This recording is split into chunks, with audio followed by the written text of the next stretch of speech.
5/8/2025। मीठे बच्चे, बाप आए हैं इस वैश्यालय को शिवालय बनाने। तुम्हारा कर्तव्य है वैश्याओं को भी ईश्वरीय संदेश दे, उनका भी कल्याण करना। प्रश्न है, कौन से बच्चे अपना बहुत बड़ा नुकसान करते हैं? उत्तर, जो किसी भी कारण से मुरली मिस करते हैं वह अपना बहुत बड़ा नुकसान करते हैं। कई बच्चे तो आपस में रूठ जाने के कारण क्लास में ही नहीं आते, कोई ना कोई बहाना बनाकर घर में ही सो जाते हैं। इससे वे अपना ही नुकसान करते हैं, क्योंकि बाबा तो रोज कोई ना कोई नई युक्तियां बताते रहते हैं। और उनको क्या लगता है, रोज रोज वही बातें बताते हैं बाबा। आत्मा समझ बाप को याद करो। और बाबा के हिसाब से बाबा रोज नई नई युक्तियां बताते हैं।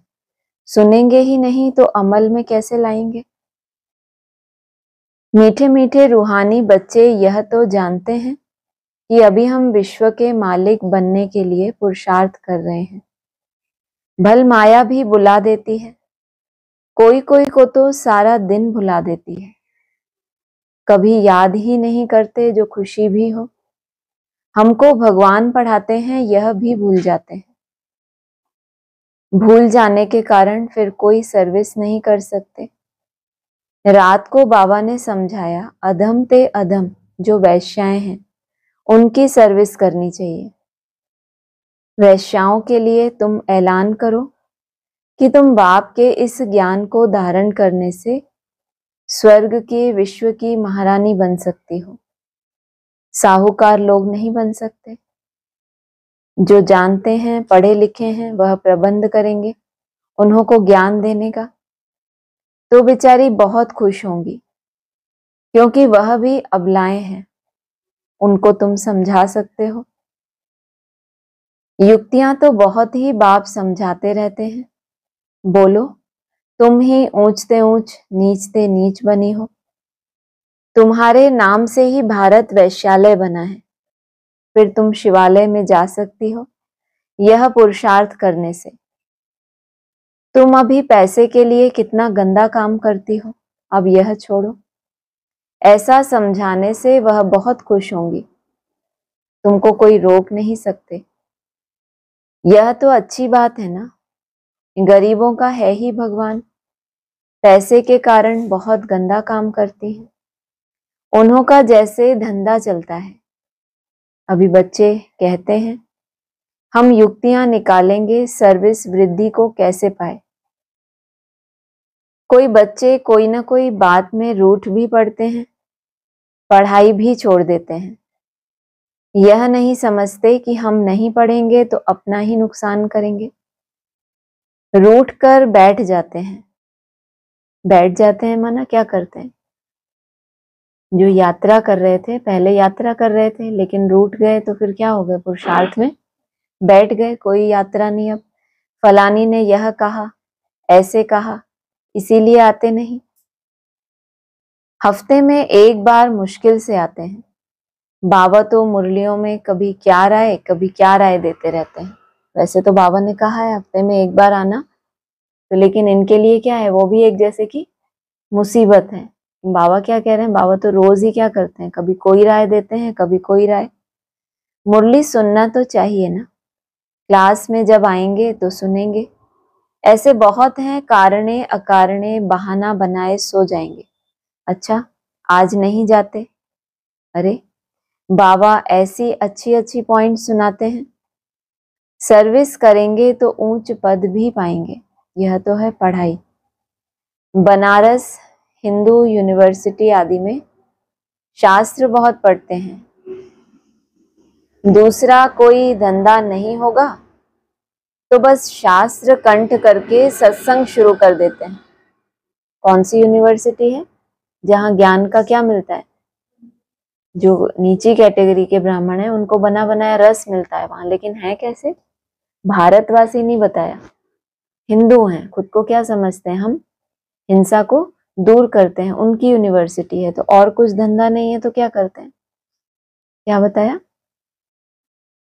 शास्त्र कंठ कर लेते हैं, जैसे गीता आदि का भी पाठ है ना, इसको कंठ करते रहते हैं, कैसे समय सफल करें। दूसरा कोई धंधा नहीं होगा तो बस शास्त्र कंठ कर सत्संग शुरू कर देते हैं, उनमें उद्देश्य आदि कुछ है नहीं। इस पढ़ाई से तो सबका बेड़ा पार होता है, इसलिए गीता कंठ कर रहे थे। क्या होगा उससे? किसकी सेवा होगी? गीता कंठ करते हैं ना, किसकी सेवा के लिए? बाहर वाले जो सन्यासी हैं उनकी सेवा के लिए। और जब ब्राह्मण परिवार में बड़े थे, बड़ा पेपर आया तो बाप के अव्यक्त होने का, तो जो ब्राह्मण बने हुए थे, समर्पित थे, उनको संभालना भी मुश्किल हो गया, तो बाहर वालों की सेवा की। तो क्या कहा, कोई और उद्देश्य नहीं होता तो टाइम पास के लिए क्या करें, नहीं तो क्या होगा, बुद्धि बिखरेगी ना यहाँ वहां की दुनिया में। तो शास्त्र कंठ करते हैं, उनमें उद्देश्य आदि तो है नहीं। इस पढ़ाई से तो सबका बेड़ा पार होता है। तो तुम बच्चों को ऐसे ऐसे अधम की सर्विस करनी है। साहूकार लोग जब देखेंगे यहाँ ऐसे ऐसे आते हैं तो उनके आने की दिल नहीं होगी। कैसे कैसे, किसकी बात बताई? वैश्याओं की। कितने गंदा समझते हैं उनको, खुद क्या है वो? साहूकार, और बाप क्या है? गरीब निवाज। तो जब देखेंगे कि यहाँ वैश्याएं आती हैं तो क्या करेंगे, कभी भी आएंगे ही नहीं। देह अभिमान है ना, उनको लज्जा आएगी। अच्छा, तो उनका एक अलग स्कूल खोल लो।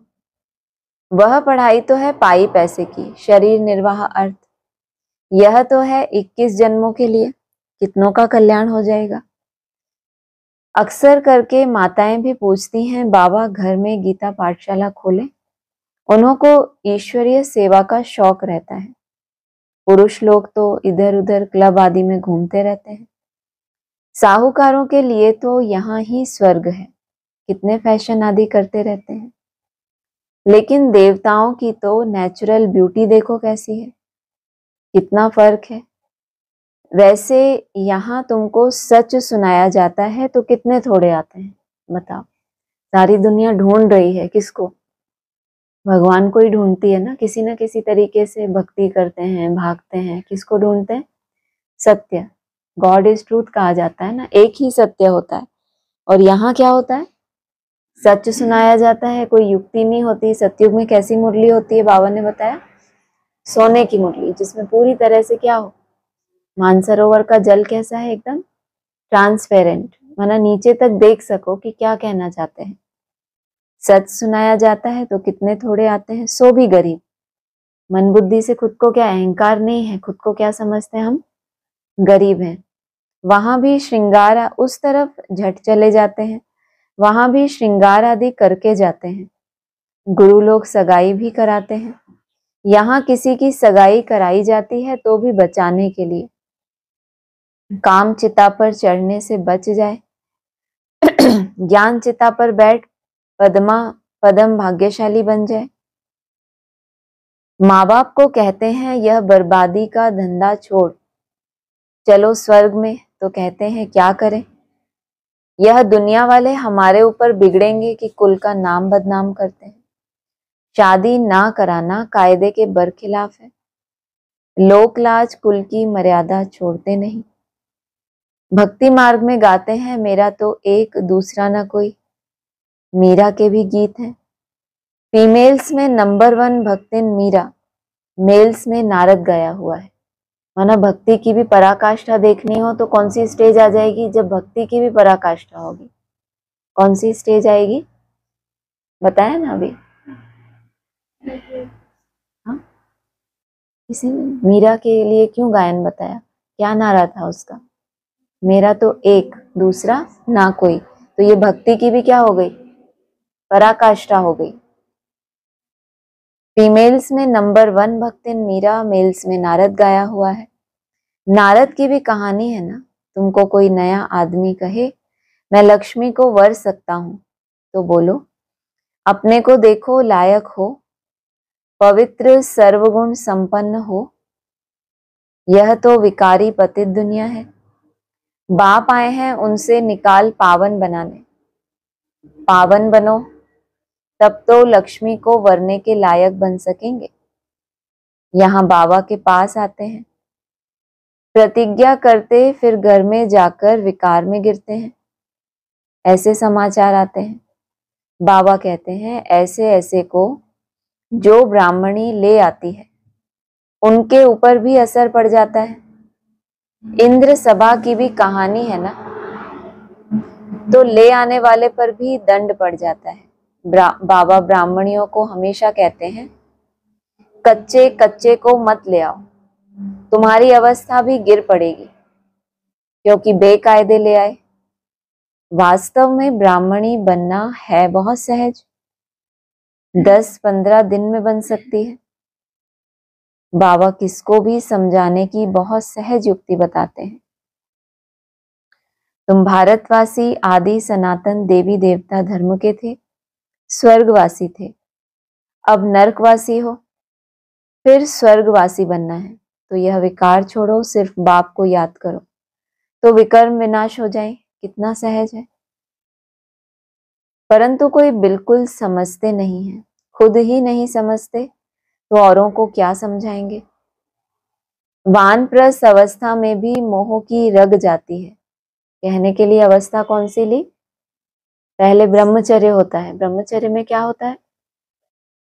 पढ़ाई होती है, फिर गृहस्थ, उसके बाद वानप्रस्थ, माना वाणी से परे चले गए, 60 वर्ष की आयु हो गई तो भी मोह की रग रहती है। आजकल वानप्रस्थ अवस्था में इतने नहीं जाते हैं, तमो प्रधान है ना, यहाँ ही फंसे रहते हैं। आगे वानप्रस्थियों के बड़े बड़े आश्रम थे, आजकल इतने नहीं है। पहले 60 वर्ष की आयु में घर बार छोड़ के सत्संग में चले जाते थे तो उनके लिए आश्रम भी थे, लेकिन अभी तो कोई भी छोड़ते ही नहीं। 80-90 वर्ष के हो जाते तो भी घर को नहीं छोड़ते, समझते ही नहीं कि वाणी से परे जाना है, अब ईश्वर को याद करना है। भगवान कौन है यह सब नहीं जानते, सर्वव्यापी कह देते हैं तो याद किसको करें। सब नहीं जानते, ऊपर बोला अपने को आत्मा समझ, बाप को याद करना, कितनी सहज बात है, लेकिन खुद ही नहीं समझते तो दूसरों को क्या समझाएंगे। क्या बात, क्या समझाना है। आत्मा ने इसमें समझने की क्या बात है, भगवान को याद करना है जरूर। क्या समझते हैं यहाँ बताए ना, भगवान को सब नहीं जानते, सर्वव्यापी कह देते हैं तो याद किसको करें। यह भी नहीं समझते कि हम पुजारी हैं। बाप तो तुमको पुजारी से पूज्य बनाते हैं, सो भी 21 जन्मों के लिए। इसके लिए पुरुषार्थ तो करना पड़ेगा। 21 जन्मों का वर्षा चाहिए तो भी क्या है, पुरुषार्थ तो करना पड़ेगा। अगर ज्यादा चाहिए 50-60 जन्म, फिर उससे ऊपर 3/4, फिर लास्ट 82-83 जन्म, और फिर 84 के भी बाद तुम नीचे गिरते हो। तो अगर 21 जन्मों के लिए ही क्या बोला, जिनको 21 जन्मों का वर्षा मिलेगा उनका भी क्या कैसा होगा रिकॉर्ड, कुछ ना कुछ पुरुषार्थ तो होगा ही। बाबा ने समझाया है यह पुरानी दुनिया तो खत्म होनी है, अभी हमको जाना है घर, बस यही तात रहे। वहां क्रिमिनल बात होती ही नहीं। बाप आकर उस पवित्र दुनिया के लिए तैयारी कराते हैं। तुमको क्या तात रहे, हमको कहाँ जाना है, अभी बताया ना हमको कहाँ जाना है। जैसे कोई बच्चा है अपने माँ बाप से अलग हो जाए, कहीं और उसको ले जाओ जो उसके माँ बाप नहीं है, तो कितना रोता है, तड़पता है। उसको आप अच्छी अच्छी चीजें दे दो, सब कुछ दे दो, तो भी क्या बोलेगा, घर जाना है, घर जाना है। तो ऐसे क्या हो जाए, आपको तात लगी रहे। और फिर बाबा ने कितनी अच्छी बात बताई, बाप आकर उस पवित्र दुनिया के लिए तैयारी कराते हैं।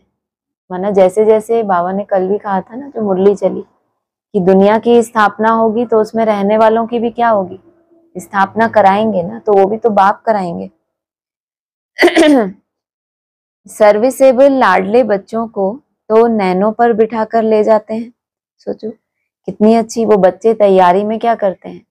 जो बच्चे एग्जाम की तैयारी खुद नहीं करते तो माँ बाप उनको क्या करते हैं, कैसे तैयारी कराते हैं, जानते हो ना, विधि होती है उनके पास। जितना ढीठ बच्चा उसके लिए फिर तैयारी के लिए उतना मोटा डंडा उठाना पड़े माँ बाप को।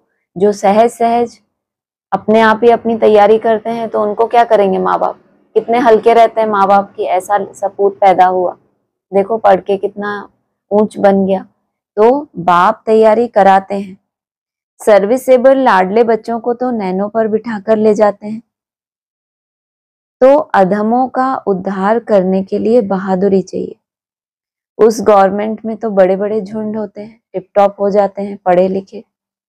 यहाँ तो कई गरीब साधारण हैं, उनको बाप बैठ इतना ऊंच उठाते हैं। चलन भी बड़ी रॉयल चाहिए। दुनिया में जितने ऊंचे आदमी होते हैं तो ऊपर से क्या दिखते हैं, एकदम टिप टॉप, मतलब बाहरी श्रृंगार।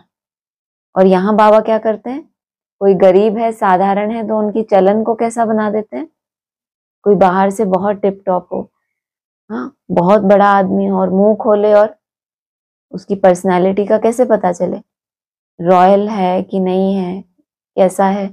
लेकिन चलन अगर एकदम साधारण है तो ऊपर से है टिप टॉप। लेकिन यहाँ बाप क्या बनाते हैं, चलन को रॉयल बनाते हैं।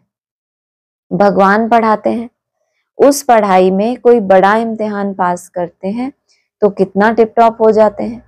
यहाँ तो बाप गरीब निवाज है, गरीब ही कुछ न कुछ भेज देते हैं, 1-2 रुपए का भी मनी ऑर्डर भेज देते हैं।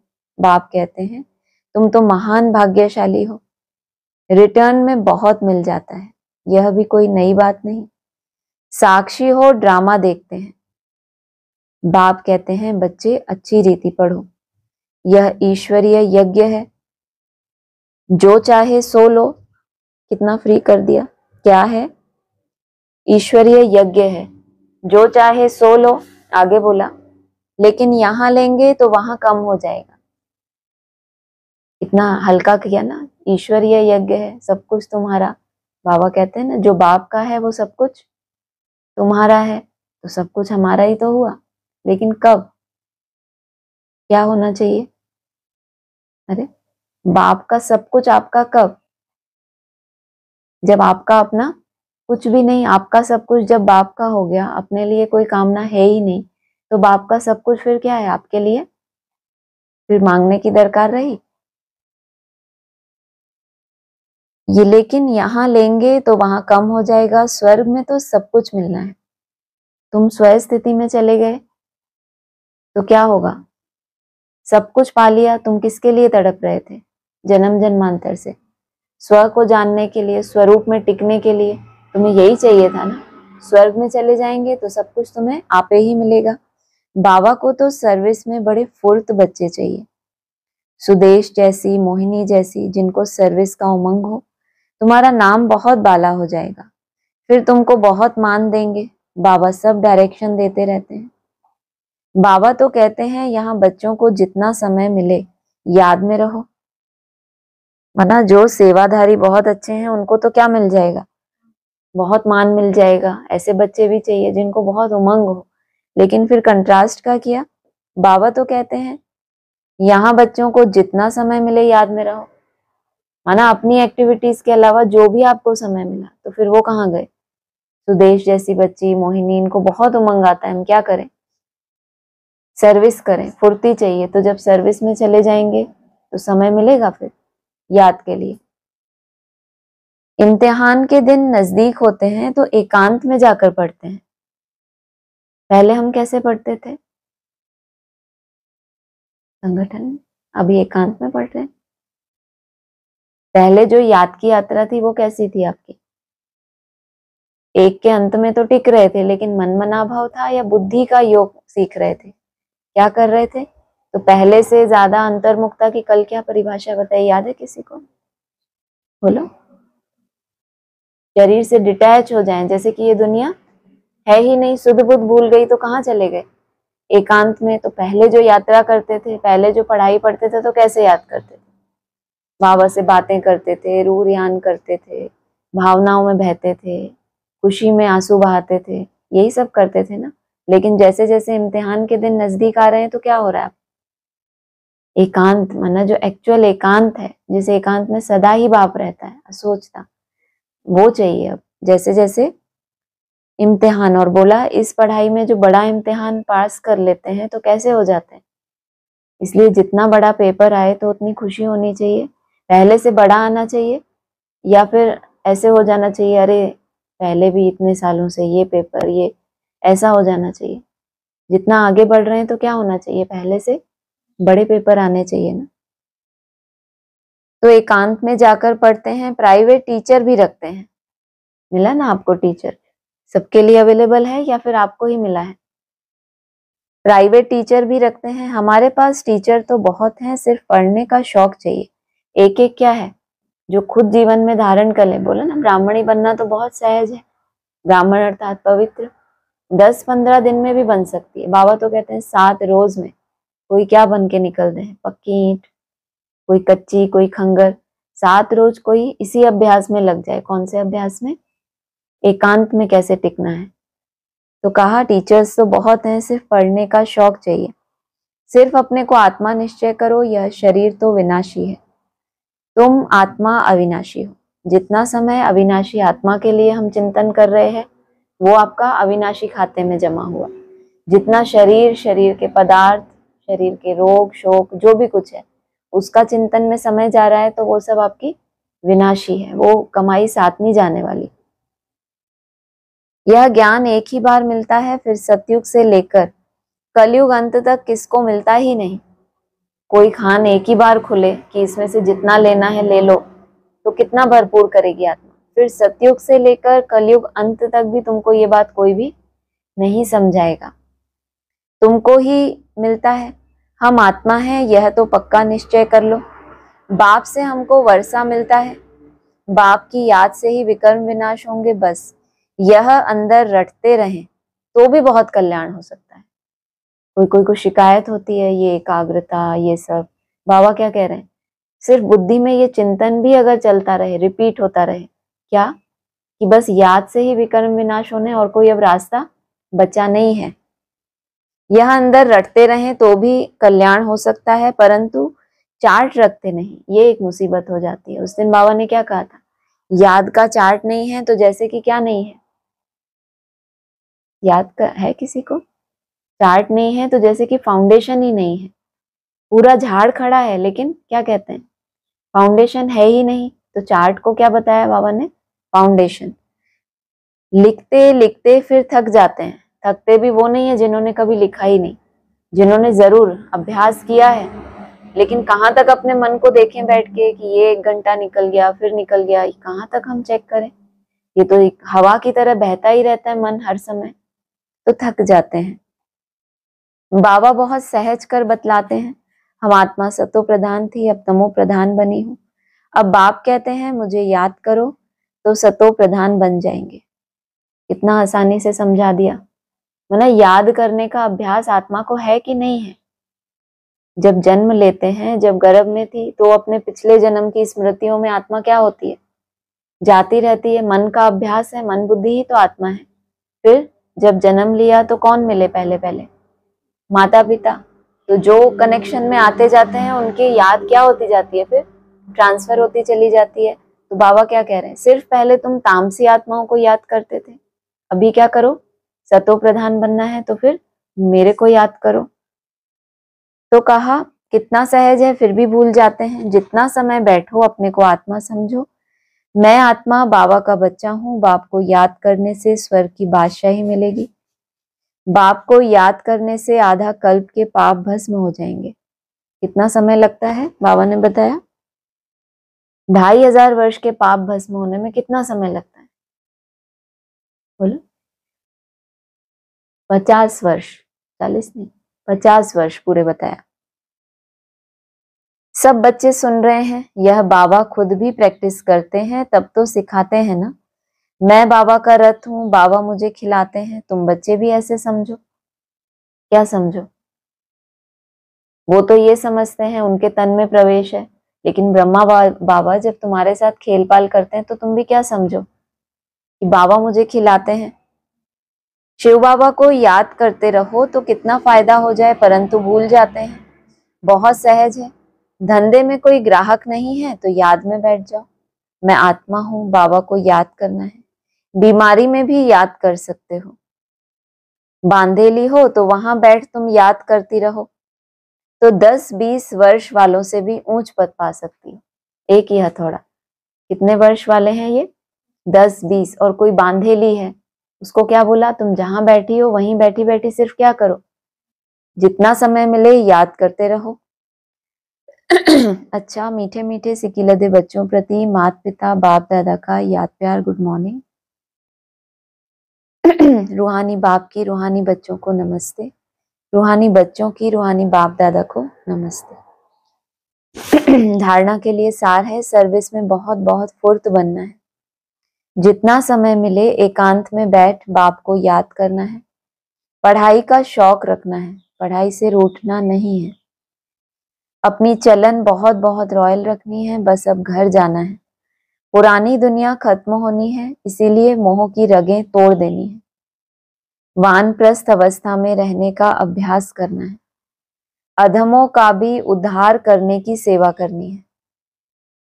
वरदान है, श्रेष्ठ वृत्ति द्वारा वृत्तियों का परिवर्तन करने वाले सदा सिद्धि स्वरूप भव। सिद्धि स्वरूप बनने के लिए वृत्ति द्वारा वृत्तियों को और संकल्प द्वारा संकल्पों को परिवर्तन करने का कार्य करो। इसकी रिसर्च करो। क्या रिसर्च करो?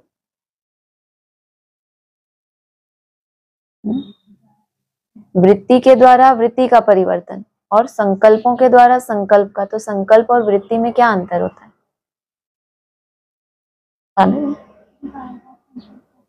निरंतर जिस प्रकार के संकल्पों में आप रहते हो उससे आपके चारों तरफ क्या बनता है? एक वृत्त माना सर्कल, उसको ऑरा कह लो, उसको सर्कल कह लो, आपका वाइब्रेशन कह लो, जिसके लिए आप संकल्प नहीं कर रहे, इमर्ज संकल्प नहीं है, लेकिन जिस तरह की आपकी सोच है वो वृत्त चारों तरफ आपके घूमता रहता है। तो वो वृत्त कैसा बन जाए उससे लिए पहले क्या चाहिए आपके? संकल्प। तो संकल्प से संकल्पों का, वृत्ति द्वारा वृत्तियों का परिवर्तन करने का कार्य करो। इसकी रिसर्च करो। जरूर कुछ ना कुछ तुम्हें ऐसे वृत्ति की आत्माएं कनेक्शन में आएंगी ना, जो तुम्हें क्या लगेगा वाचा से करें परिवर्तन। वाचा से बोलना तो बहुत सहज है, लेकिन रिसर्च किस बात की करनी है तुमको? अगर तुम्हें किसी के वाइब्रेशन वृत्ति से क्या होता है, निर्णय शक्ति है तो समझ आता है कि ये ठीक नहीं है, तो किस बात की रिसर्च करो? संकल्प से संकल्प बदल जाए। जब इस सेवा में बिजी हो जाएंगे तो यह सूक्ष्म सेवा स्वतः कई कमजोरियों से पार कर देगी। सेवा किसकी कर रहे हो? पहले तो खुद की ही सेवा हो गई ना, खुद फ्री हो गए तो खुद को भी उन कमजोरियों से पार कर देगी। कहने के लिए है कि जो जिनकी वृत्ति ठीक नहीं है, जिनके संकल्प कमजोर है, हम उनकी सेवा कर रहे हैं। आपको बहुत सी कमजोरियों से पार कर देगी। क्यों? क्योंकि आप परचिंतन से क्या हो गए? परचिंतन से ही तो पतन हो रहा था ना। तो अभी इसका प्लान बनाओ तो जिज्ञासु भी ज्यादा बढ़ेंगे, मदोगरी भी बहुत बढ़ेगी, मकान भी मिल जाएंगे। किससे बताया? कहाँ मकान के लिए कितना भागदौड़ करते हैं। मदोगरी माना इनकम, इनकम माना आपकी आय भी बहुत बढ़ जाएगी, और फिर जिज्ञासु भी बढ़ेंगे, मकान भी मिल जाएंगे, सब सिद्धियां सहज हो जाएंगी। सोचो, ब्राह्मणों की इच्छाएं कितनी छोटे लेवल की हैं। जिज्ञासु हो जाए, दूसरा धन आ जाए, और तीसरा मकान मिल जाए। माना मकान भी मिल जाए तो जो धन आया है हमें ना खर्च करना पड़े मकान बनाने में, बना बनाया क्या मिल जाए? मकान मिल जाए। तो यह विधि सिद्धि स्वरूप बना देगी। माना जिसको जो चाहिए बाबा उसको वही लालच देके, बच्चे होते हैं ना, किसी को कोई खिलौना पसंद है, कहते ले ये खिलौना ले, कर तो सही। क्या? अपनी वृत्ति का परिवर्तन तो करो किसी भी कारण से। चलो तुमने किसी लक्ष्य को सामने रखा, अब तुम्हारा लक्ष्य इसी दुनिया का था, लेकिन इसी बहाने आत्मा में क्या नूंद हो जाएगी? कुछ ना कुछ शुद्ध संकल्पों में रहने की नूंद तो हो जाए। तो बाबा की ये युक्ति है कि देखो मकान मिल जाएंगे, आपको कोई बोले बहुत बड़ा मकान मिल जाएगा तो करोगे? अपने अपने लक्ष्य होते हैं ना सबके, तो उनके जैसे लक्ष्य हैं, उनको वैसा लोभ दिखा रहे हैं बाबा। स्लोगन है, समय को सफल करते रहो तो समय के धोखे से बच जाएंगे। इसका क्या मतलब है? क्या लगता है आपको इसका मतलब? आता है कुछ? ऊपर बताया ना, जितना समय मिले तुम क्या करो। हाँ, तो जितना भी समय मिला आपने याद किया, तो आपने फ्री टाइम को क्या किया? सफल किया। तो जो समय ऐसा आता है, वो जो समय है जो धोखा देता है, लास्ट समय में धोखा किस बात का होगा?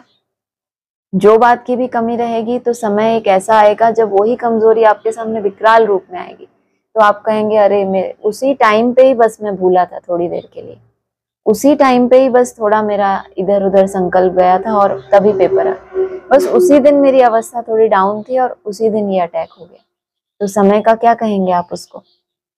एक गीत है ना, वक्त करता जो वफा आप हमारे होते, तो वो समय को दोष देते हैं कि वक्त ने हमारे साथ क्या किया। तो बाबा क्या कह रहे हैं, वक्त की बेवफाई से बचने के लिए क्या करो, सफल करो जो मिल रहा है, जो सात्विक समय है। अभी कोई धोखे वाला समय तो नहीं है ना।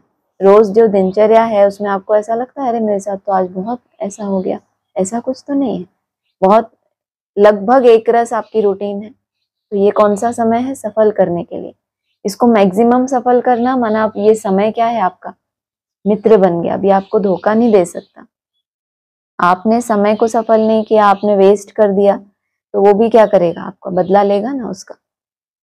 अव्यक्त इशारे हैं, बाप का बच्चों से इतना प्यार है जो रोज प्यार का रिस्पॉन्ड देने के लिए क्या करते हैं, हाँ, इतना बड़ा पत्र लिखते हैं। दुनिया में तो आजकल किसी को फुर्सत ही नहीं प्यार का रिस्पॉन्ड करें, पत्र लिखें, पहले के टाइम में होता था।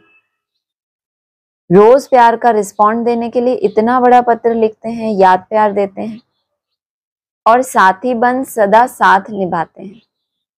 तो इस प्यार में अपनी सब कमजोरियां कुर्बान कर दो। बाबा रोज हमारे लिए लेटर लिखता है, इतना बड़ा लेटर सिर्फ मेरे लिए।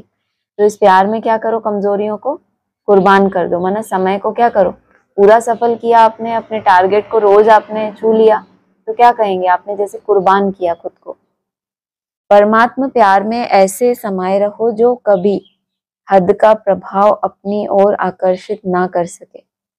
सदा बेहद की प्राप्तियों में मगन रहो। हद की प्राप्तियां, किसी दूसरे को कोई प्राप्ति होती है तो वो प्राप्ति आपको नहीं हुई है, हद की है।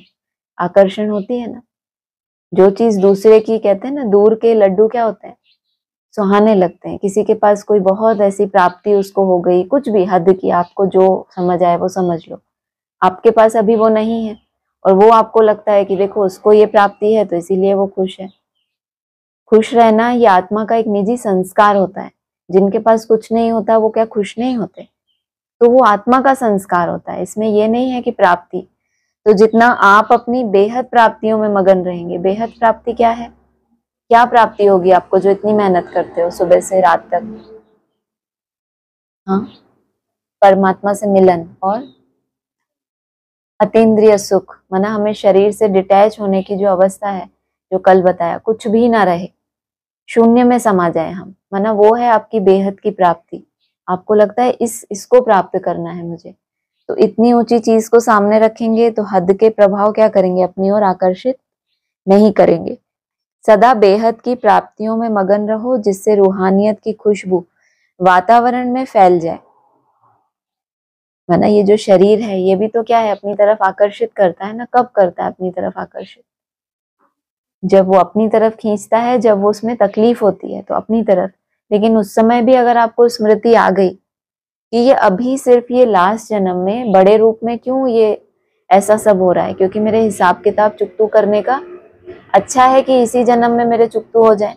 बाबा ने तो कहा है ना, कैंसर जैसा भी रोग हो जाए लेकिन आपको धर्मराज की सजा ना खानी पड़े। तो बाबा को तो कैंसर के रोग में भी क्या दिख रहा है आपको, आपका कल्याण ही दिख रहा है। और छोटे मोटे रोग हमको प्रभावित करे तो हमें क्या करना है, बेहद की प्राप्ति को देखना है कि आत्मा को क्या मिल रहा है, तो वो रूहानियत की खुशबू वातावरण में फैल जाए। अच्छा, ओम शांति। हाँ जी, किसी को बोलना है?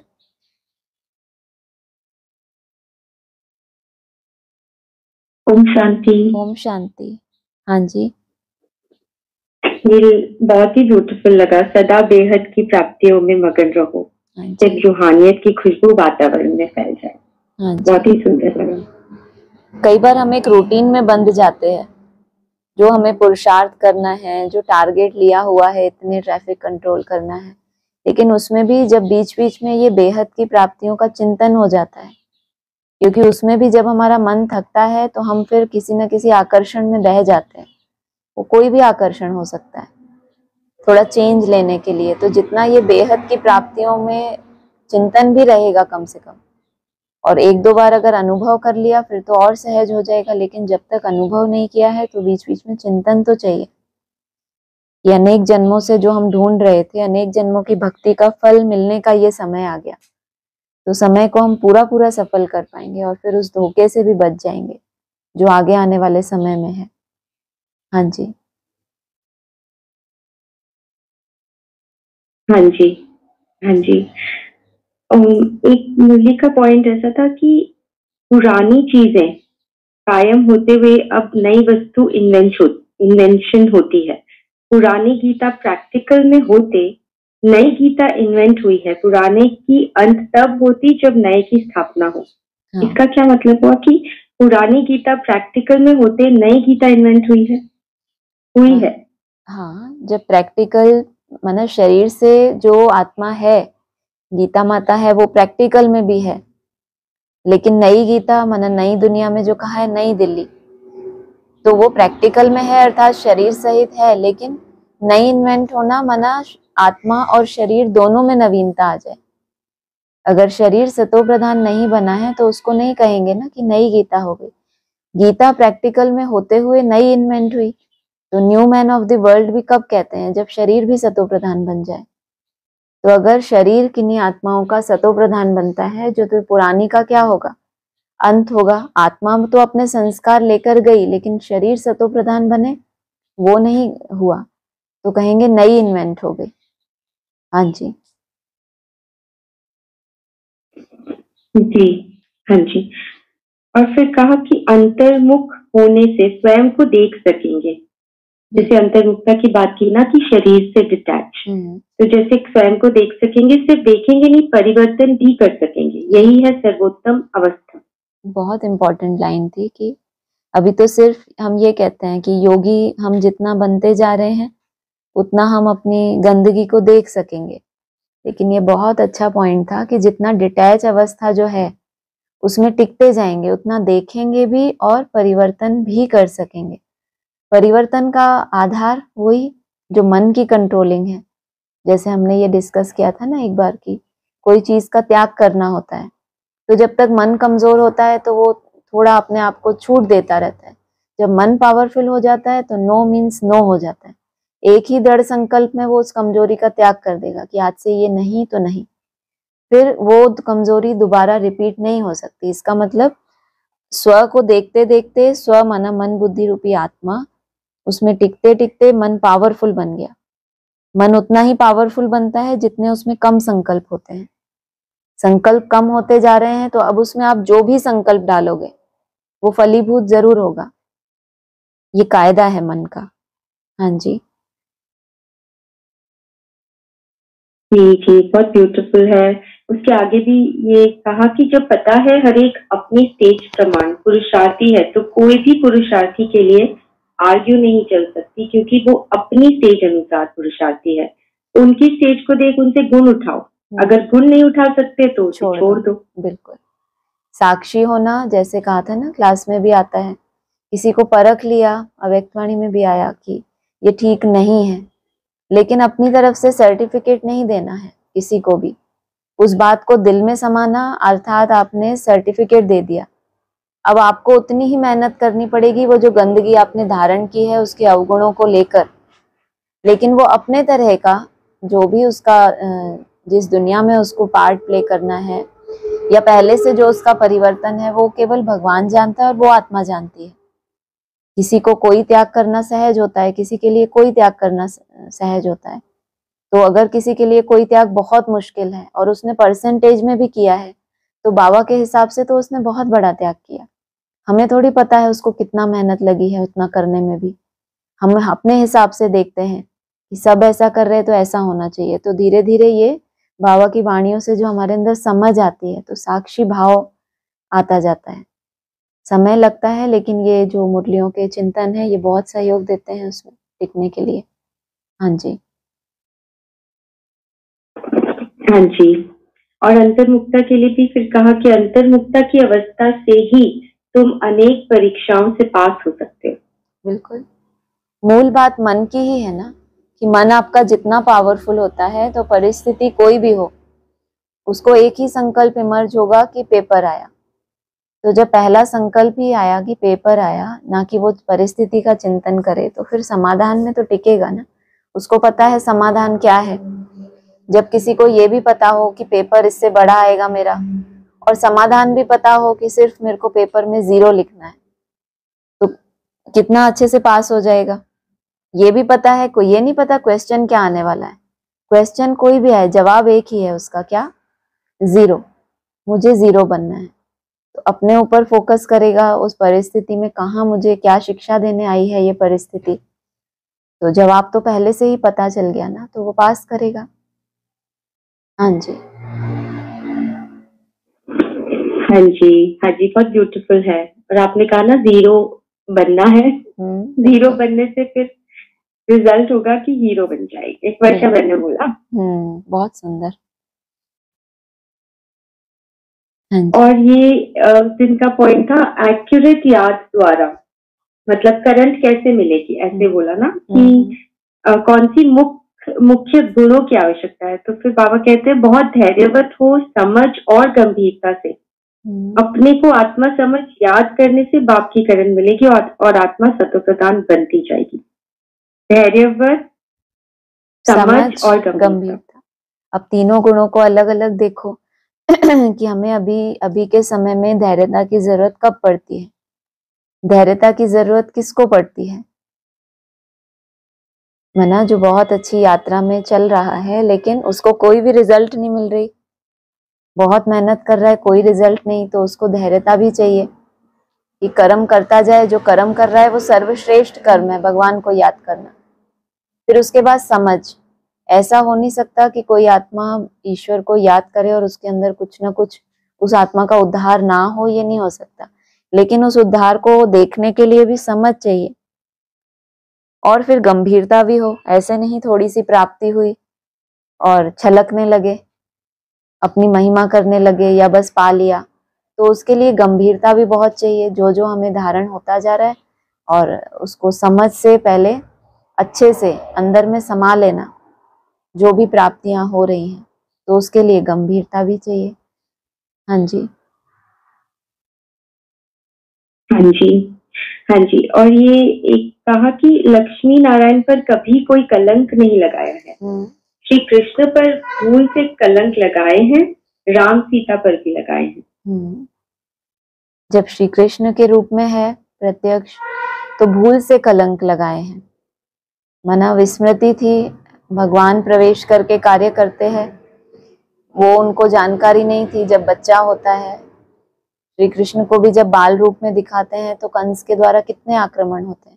जब नारायण स्वरूप धारण कर लेते हैं तो फिर किसी की ताकत नहीं जो उंगली उठा सके, तो वो संपूर्ण स्वरूप है। श्री कृष्ण का स्वरूप है, जैसे शिव बाबा के लिए कहा सबसे जास्ती ग्लानि होती है शिव बाबा की।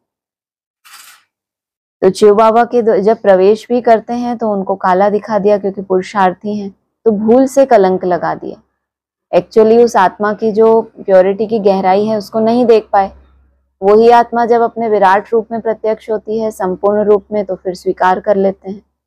लेकिन जब गुप्त रूप में होती है, बाल रूप में होती है, तब उसको कलंक भी लगा देते हैं, समझ ना होने के कारण। हाँ जी, और फिर राम सीता पर भी लगाए हैं। हाँ जी, उनकी तो 2 कलाएं कम हो गई। बाबा ने कहा नापास हुए हैं, तो जो फेल हो जाता है उसको कलंक लगाते ही हैं। मतलब सबके ऊपर लगाए हैं। बाबा ने तो कहा मेरे ऊपर भी लगाए हैं। लक्ष्मी नारायण के लिए बोला है इनकी ग्लानि नहीं होती, क्योंकि जो संपूर्ण लक्ष्य है उसको प्राप्त कर लिया। हाँ जी, अच्छा अच्छा। तो फिर एक उसी का कनेक्टेड पॉइंट ये है कि सतयुग में है संपूर्ण निर्विकारी। राम सीता को भी संपूर्ण नहीं कहेंगे, वे सेकंड ग्रेड में चले जाते हैं क्योंकि याद की यात्रा में पास नहीं हुए।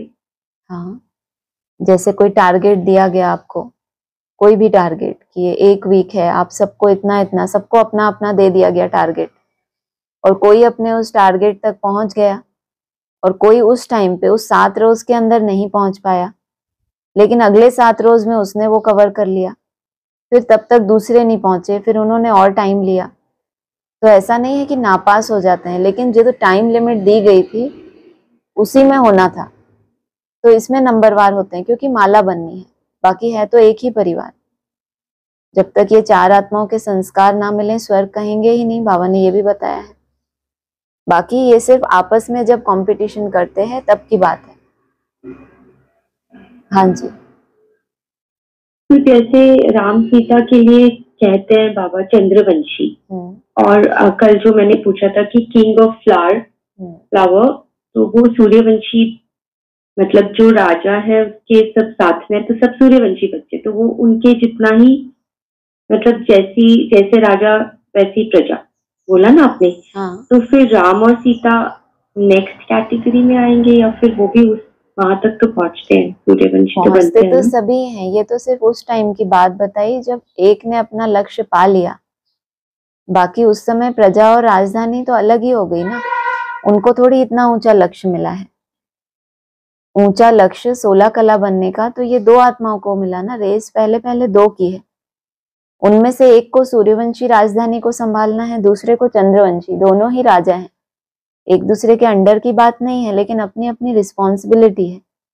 चित्र में भी लिखा है ना, विष्णु के नीचे त्रिमूर्ति में लक्ष्मी नारायण के द्वारा सूर्यवंशी डायनेस्टी की पालना और राम सीता के द्वारा चंद्रवंशी की पालना होती है, तो उनको अपनी अपनी जिम्मेदारी दी जाती है। हाँ जी। हाँ जी, हाँ जी, समझ आया। फिर बाबा ने कहा कि नॉलेज में भल इतना भी तीखा हो, कभी भी बाप को मीठा नहीं लगेंगे। याद में रहेंगे तभी मीठे मीठे बनेंगे। बिल्कुल। फिर बाप भी तुमको मीठा लगेगा। आज कितने प्रलोभन दिए वरदान में, तुमको मकान मिल जाएगा, आय बहुत हो जाएगी और जिज्ञासु मिल जाएंगे। क्या करो, वृत्ति से वृत्तियों का परिवर्तन करो, बोल बोल छोड़ दो। ये सब जो तुम बोल बोल के हासिल कर रहे हो सब मिलेगा, माना किसी भी विधि से। ये जो अभी कर रहे हो इससे तुम बाप को मीठे नहीं लगोगे, ज्ञान में कितने भी तीखे हो, प्रदर्शनी कितनी भी लगाई, बाबा कहेंगे तुम खुद तो पवित्र बनो। ये भी आया था ना मुरली में। तो बाबा अलग अलग युक्तियां देते रहते हैं कि बच्चे एक एक साधे सब सदे, वो बात उनकी बुद्धि में बैठ जाए कि सिर्फ बाप को याद करना है, इसी में कल्याण होना है। आज भी बोला कि नहीं कुछ और बैठता है तो रटते रहो। हाँ जी। हाँ, मतलब लक्ष्य तो बाबा देते हैं ना उनको कि जिज्ञासु बढ़ेंगे, ये हो जाएगा। सही है ना, क्योंकि वो जिस कैटेगरी की याद करेंगे शुरुआत में एकदम से तो निसंकल्प नहीं हो जाएंगे ना, कोई ना कोई उनको प्राप्ति होगी तभी वो मेहनत कर पाएंगे। प्राप्ति नहीं दिखेगी तो मेहनत भी नहीं कर पाएंगे। इसलिए कोई कोई होते हैं घर में भी ऐसे शैतान बच्चे, अच्छे से पढ़ाई नहीं करते तो माँ बाप उनको प्रलोभन देते हैं, तुम फर्स्ट आओगे तो तुमको ये दिलाएंगे वो दिलाएंगे। तो ऐसे बच्चे भी हैं, उनको महत्व नहीं है पढ़ाई का कि उससे क्या मेरा फ्यूचर क्या हो सकता है, मैं कितना बड़ा आदमी बन सकता हूँ, उनको ये सब नहीं पता। तो मौजी राम जैसे बच्चे हैं तो उनको बाबा ऐसे ऐसे प्रलोभन देते हैं। हाँ जी। हाँ जी, हाँ जी। फिर उस दिन मुरली में आया, शुरू में तो कमाल की बड़े बड़े घर वाले फट से छोड़ आए वर्षा पानी, तो वह लायक बन गए। पहले पहले आने वालों ने तो कमाल की, अभी ऐसे कोई बिरले निकलेंगे। लो क्लास बहुत है, पहले जो आए उन्होंने बहुत हिम्मत दिखाई, अभी कोई इतना साहस रखे बहुत मुश्किल है। ऑपोजिशन बहुत हुआ था, नई नई संस्था, और अचानक से ये सब क्या हुआ, बाबा तो खुद गृहस्थी हैं और हमें घर गृहस्थ से अलग कर रहे हैं, तो वो सब बहुत हंगामा था उस समय। क्योंकि नई चीज होती है तो उसको स्वीकार नहीं किए तो उसको कहेंगे बहुत हिम्मत दिखाई। तो आदि की आत्माएं जो थी, फिर ये भी कहा था आदि सो अंत, ये भी आता है मुरली में कि आदि में जो निकले वो फिर अंत में भी निकलेंगे। तो बाकी बीच का जो पुर है उसमें इतनी हिम्मत वाली बात नहीं है, क्योंकि वैसी परिस्थितियां भी नहीं है। अगर इतना अपोजिशन हो तो इतनी हिम्मत दिखा दें, नहीं पॉसिबल। तो वो आदि की रचना थी, उन्होंने ये हिम्मत दिखाई थी, मार भी खाई थी। बाबा ने तो कहा बांधेलियां ऐसी ऐसी थी, पवित्र रहने के लिए इतनी मार खाई कि जान ही चली गई उनकी, तो भी बाबा ने कह दिया कितना ऊंच पद पाएगी। अब दुनिया के हिसाब से कितनी बड़ी डिससर्विस हुई, भगवान की बच्ची बनी थी और मार खाते खाते ही शरीर छोड़ दिया, लेकिन बाबा कह रहे हैं बच्ची बहुत ऊंच पद पाएगी। तो बाबा आत्मा से बात करते हैं ना, इस हिसाब से। तो आदि में इतना जिन्होंने सहन किया, अभी उतनी ताकत नहीं है आत्माओं में, कमजोर आत्माएं हो जाती हैं। हाँ जी। हाँ जी, हाँ जी, ठीक है। और उस दिन एक शब्द आया था जो श्री कृष्ण की गायों को देख के भी बहुत फरहत हाँ, आती है। खुशी इसका होती क्या है, मीनिंग है? बहुत खुशी होती है। मतलब वो खुद कितनी खुश होती होंगी कि जब दूसरे उनको देखें। कोई कोई जानवर होते हैं इतने सात्विक होते हैं, जैसे पक्षी होते हैं, उनको देख के आपको कितना अच्छा लगता है। तो वो जो सात्विक होते हैं उनको वहां की जो गऊ है, माना जो चैतन्य गऊ हैं, उनकी प्योरिटी की वजह से बताया, उनको देखने से ही दूसरों को खुशी होती है। हाँ जी। हाँ जी, हाँ जी, ठीक है, हाँ हो जी। गया। ओम ओम शांति। शांति। और किसी को बोलना है?